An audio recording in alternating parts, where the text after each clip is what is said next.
आज की कहानी कालू कौवे के परिवार की है। एक खूबसूरत जंगल में कालू कौवे का परिवार रहता था। गौरी कौवी, कालू कौवा और उसका बेटा जग्गू रहते थे। कालू जी, अब मुझसे अकेले घर की जिम्मेदारी नहीं उठाई जाती। एक बेचारी कवि भी कहाँ कहाँ जाए, आप भी मेरा हाथ बटा लिया करे। मेरी सेहत ठीक नहीं है, मैं काफ़ी बीमार हूँ। जब मैं ठीक हो जाऊँगा तो सारे काम कर लिया करूँगा। तुम्हारी यही बातें सुनते सुनते 1 साल हो गया है। पता नहीं कब तुम्हारी सेहत ठीक होगी और तुम काम करोगे। मैं झूठ बोलता हूँ। इस जंगल में काफ़ी ऐसे पंछी हैं जिनकी बीवियाँ काम करती हैं। तुम कोई अकेली नहीं हो जो काम करती हो। कालू कौवा ऐसे कह के घर से निकल जाता है। मम्मा, ये पापा हर वक्त गुस्से में क्यों रहते हैं? पता नहीं बेटा, चलो अब मैं काम पर जाती हूँ और तुम घर में ही रहना। मम्मा, ठंड बढ़ गई है, ठंड की वजह से मैं रात भर नहीं सोया। मम्मा, मेरा कंबल मुझे कब लेके दोगी? हाँ बेटा, जल्द ही लेके दूंगी। तुम्हारे कंबल के लिए मैं पैसे जमा कर रही हूँ और मैं अपने लाल बेटे को लाल कंबल लेके दूंगी। ऐसा कह के गौरी कौवी काम पर चली जाती है। गौरी कौवी जंगल में सब्जियां बेचा करती थी। गाजर लो, लाल लाल गाजर लो, आलू मटर और प्याज सब है गौरी के पास। लो लो, लाल मटर लो। और वहाँ चिड़िया आती है। गौरी बहन, ये लो और 1 किलो आलू दे दो। कल से मेरी बेटी गुड़िया जिद कर रही है कि आलू के पकोड़े ही खाने हैं। ये लो 1 किलो आलू और उसके साथ मैंने सब्ज मिर्च बिल्कुल फ्री दी है। गौरी बहन, क्या आपको पता है कि कालू कहाँ जाता है? मुझे तो यही कहता है कि मैं तोते दोस्त के पास जा रहा हूँ। गौरी बहन, मेरा नाम ना लेना।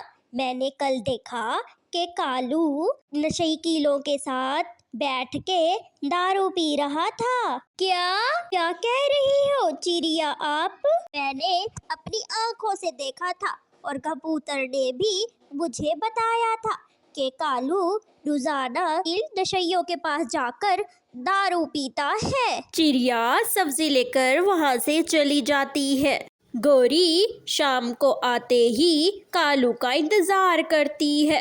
कालू घर आते ही घोंसले में सो जाता है। कालू जी, आज लगता है आपने दारू ज्यादा पी ली है।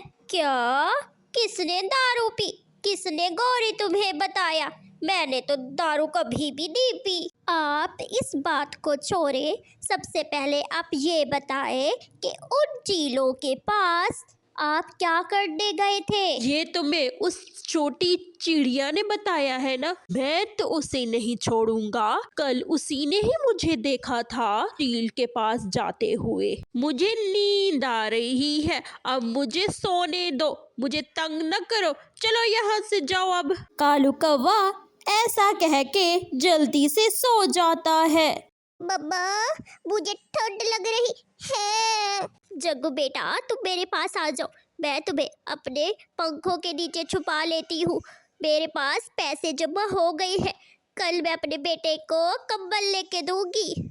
गौरी अपने बेटे जग्गू को अपने पंखों के नीचे छुपाकर सो जाती है। फिर सुबह हो जाती है। कालू कौवा सुबह सवेरे उठ जाता है और गौरी कौवी और जग्गू अभी भी सोए हुए थे। आज तो मुझे चील भी फ्री में नशा नहीं देगा और ना ही गौरी मुझे मांगने पर 1 रुपया भी देगी। ऐसा करता हूँ, चुपके से सारे पैसे लेके चला जाता हूँ। कालू कौवा अलमारी खोलता है और अलमारी में गौरी कौवी के पैसे रखे हुए थे, जो गौरी कौवी ने पैसे जमा किए हुए थे, जग्गू को कंबल लेने के लिए जमा किए थे। फिर कालू कौवा वो सारे पैसे उठा लेता है। वाह गौरी वाह, सारा माल तुमने यहाँ छुपा के रखा है। लेकिन ये माल अब मेरा, मैं ये लेकर चला। कालू कौवा गौरी के सारे पैसे लेकर पहाड़ की तरफ चील दशई के पास ले जाता है। जी, मैं आज बहुत खुश हूँ। लग गए, मेरे हाथ लग गए। गौरी का माल मेरे पास है। लू, आज तुम बहुत खुश लग रहे हो। चलो अब जल्दी से रकम दो, फिर मैं तुम्हें एक नहीं दो दो दूंगा दारू की बोतल, फिर तुम पीते रहना। ऐसे ही कालू कौवा सारे पैसे चील को दे देता है और चील कालू को एक नहीं दो दारू की बोतल देता है। जब गौरी अपनी अलमारी खोलती है तो अलमारी में कोई भी रकम नहीं होती। जग्गू बेटा, अलमारी से तुमने पैसे उठाए हैं? नहीं मम्मा, मेरे तो हाथ भी नहीं पहुंचते अलमारी तक। मैंने पैसे नहीं उठाए अलमारी से मम्मा।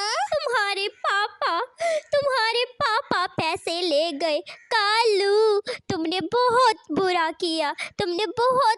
किया। मैंने पैसे बहुत मुश्किलों से जमा किए थे। पेट काट काट कर मैंने पैसे जमा किए थे।